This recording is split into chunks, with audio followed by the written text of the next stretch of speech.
hukum asalnya Al-Quranul Karim mudah dipahami, hukum asalnya As-Sunnah Nabawiyah mudah dipahami. Jelas?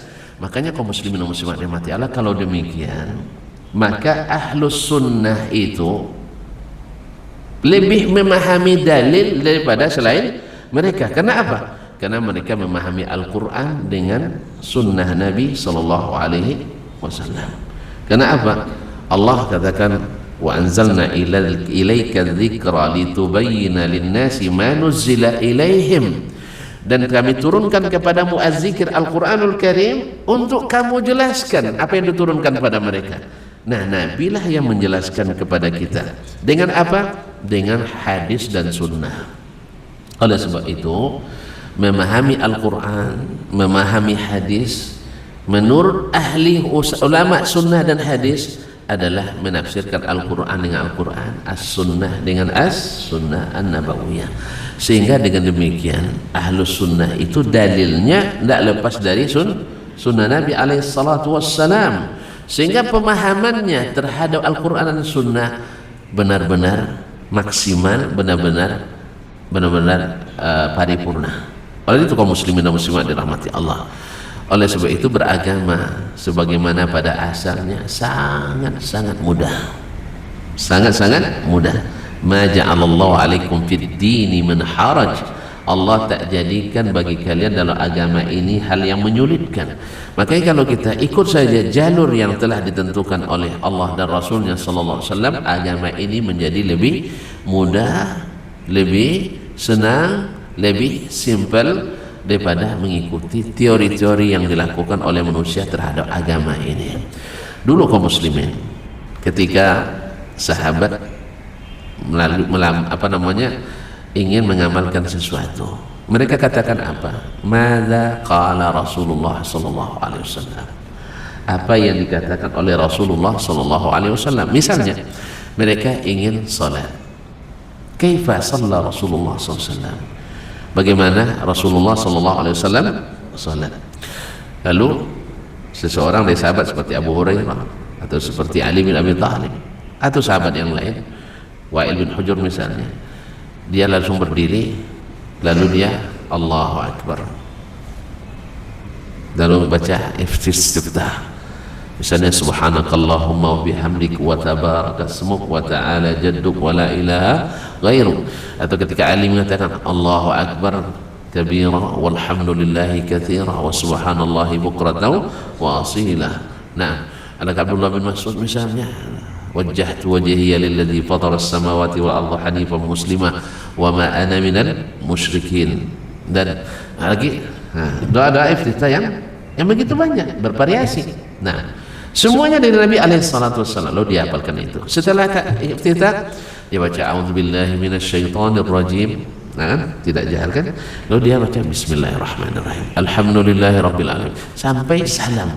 Lalu dia katakan hakadza raaitu Rasulullah sallallahu alaihi wasallam yusalli. Seperti inilah saya melihat Rasulullah sallallahu alaihi wasallam salat. Simpel kan?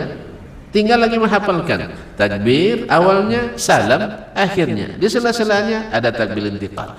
Sederhana sekali orang belajar salat di zaman itu. Karena apa? Mereka menunjukkan sunnah Nabi alaihi salatu wassalam. Tanya tentang bagaimana zikir selepas salat, lalu diajarkan allamani Rasulullah sallallahu alaihi wasallam an aqula dubura kulli salat astaghfirullah astaghfirullah astaghfirullah sampai selesai, dan seterusnya. Bicara tentang masalah akidah, mereka juga bertanya ke Nabi alaihi salatu wassalam tentang muamalah ke Nabi alaihi salatu wassalam, sehingga mereka akhirnya mengikut Nabi alaihi salatu wassalam dan agama itu menjadi mudah.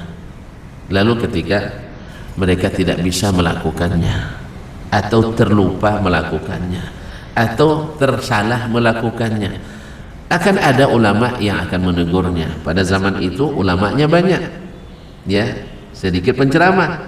Kalau di zaman kita penceramah banyak, ulamanya sedikit. Ya tidak masalah, penceramah silakan ceramah, tapi jangan berfatwa, jangan berfatwa. Allah musta'an. Sekarang banyak yang penceramah belum menjadi ulama tapi sudah berani berfatwa, seperti kata Abdullah bin Mas'ud radhiyallahu anhu. Maka zaman ini beragama lebih sulit dibanding dengan di zaman dulu. Zaman dulu mereka beribadah itu simple, berkeyakinan simple. Tentang bagaimana? Tentang mengetahui hal-hal yang harus diyakini. Mereka cukup mendengarkan Allah dan penjelasan Nabi alaihi salatu wassalam. Tetapi di saat kita, di zaman kita, orang sudah mulai memakai hal-hal yang tidak dipakai di zaman Nabi alaihi salatu wassalam untuk memahami keyakinan. Misalnya Nabi mengatakan bahwa fitnatul qabri haq. Nabi sering minta perlindungan kepada Allah dari azab kubur. Nah, seluruh sahabat selalu sebagaimana Nabi alaihissalam meminta perlindungan kepada Allah dari azab kubur, mereka pun ikut Nabi minta perlindungan kepada Allah dari azab kubur dan yakin bahwa azab kubur itu ada. Pertanyaan di kuburan itu ada.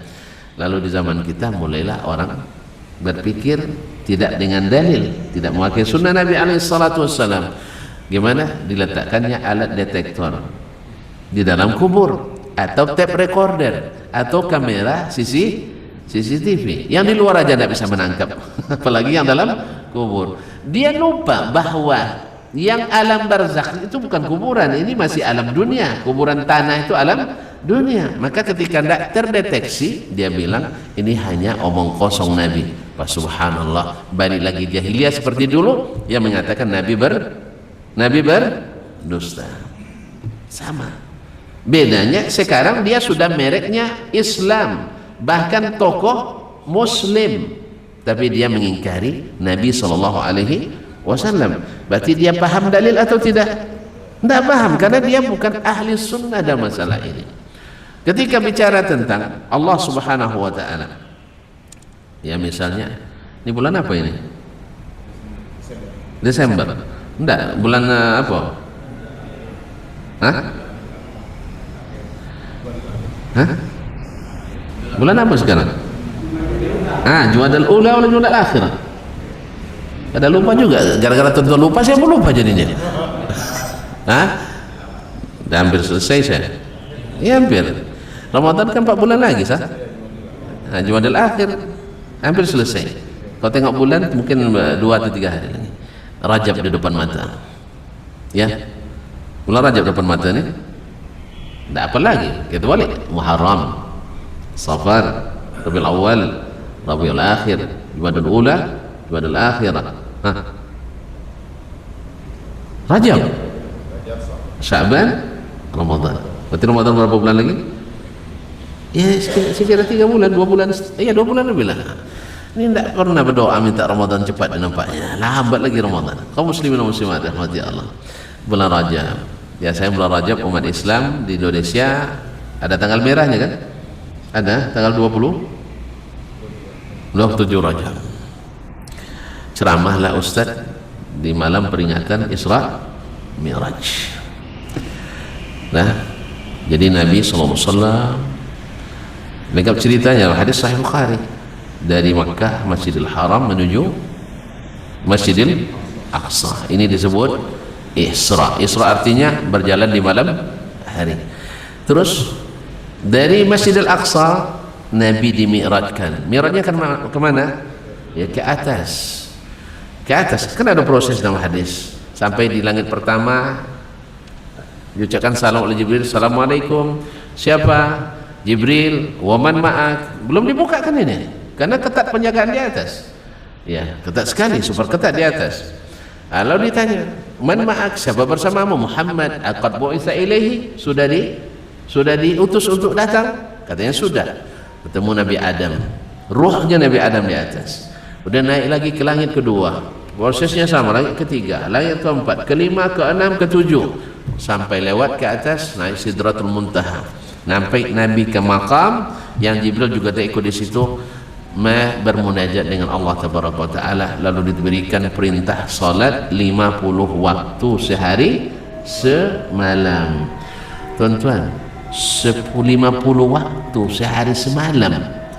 Awak yang 5 waktu saja, ya Allah, 5 waktu saja dah minta ampun kita tobat.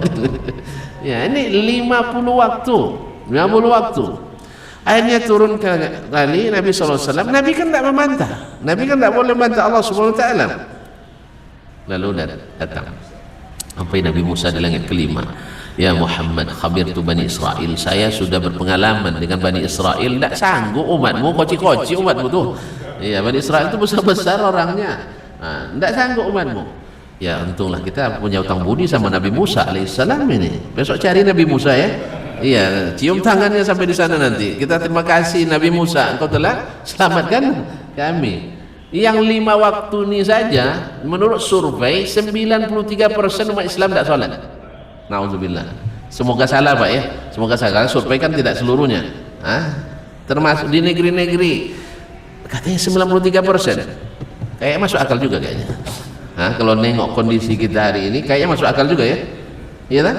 Tapi semoga tidak benar. Saya berharap tidak benar.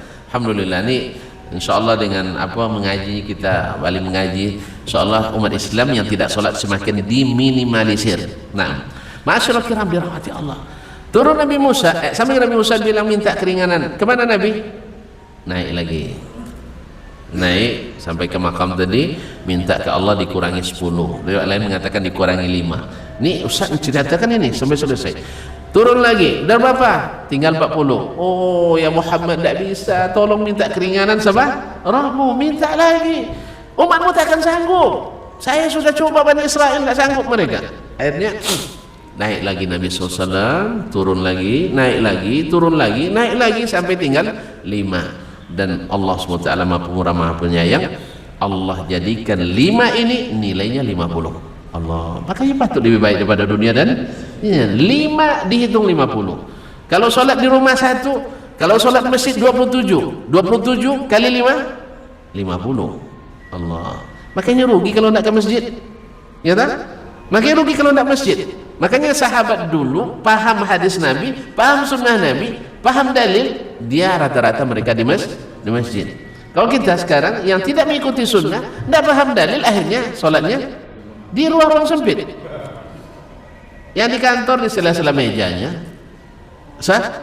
padahal di sini lebih ramai, lebih banyak, lebih senang, lebih lapang. Apalagi ada kipas, ada AC, ada pengajian. Masya Allah. Duduk saja di sini, tidak dengar kaji pun dapat pahala.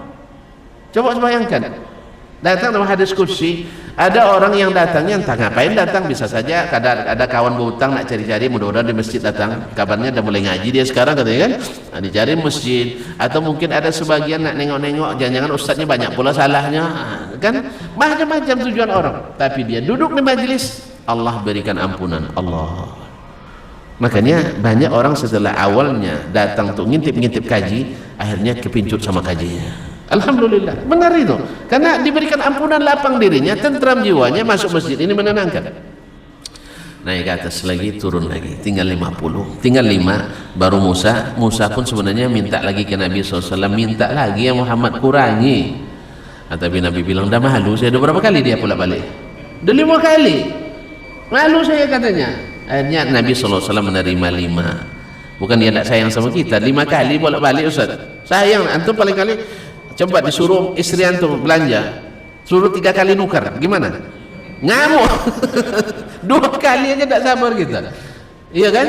Jangan istri, atasan saja kalau sempat berkali-kali dia tidak tukar, kita buat ditolak, dibuat ditolak lagi.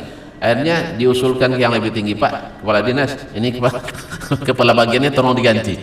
Menyulitkan, cari lobby sana lobby sini. Ma'asyiral kiram dirahmati Allah, ini Nabi berkali-kali minta kepada Allah sampai dia malu pula minta. Nah intinya, nah di sini Nabi alaihissalam naik menemui Allah, turun ketemu Musa, naik menemui Allah, turun ketemu Musa. Di ujung kaji ada yang bertanya, Ustaz tadi bilang kalau ketemu Allah Nabi naik, ya kan? Setelah itu dia turun, berarti Allah di mana Ustaz? Akhirnya Ustaznya bingung. Ustaznya bingung menjawab, entah Allah tidak tahu entah di mana. Terus kenapa harus naik tadi? Inilah bedanya yang memahami agama dengan sunnah dengan memahami dengan logika dan perasaan. Sehingga demikian juga dengan amalia-amalia kita sehari-hari yang memahami dengan sunnah, bahwa sunnah itu wahyu, mereka tidak mau melampaui. Karena sebaik apapun kreasi manusia, sebaik apapun modifikasi manusia, tak akan lebih mahal daripada yang asli turun dari Allah Subhanahu wa ta'ala. Oleh sebab Ahlus Sunnah itu lebih paham kepada dalil, lebih mengetahui. Apa sebab? Karena amalan paling sempurna amalan Nabi sallallahu alaihi wasallam. Pemahaman yang paripurna pemahaman Nabi alaihi salatu wasallam. Mereka tidak memakai teori-teori lain, tidak memakai pendapat-pendapat lain kecuali yang datang dari sunnah Nabi sallallahu alaihi wasallam.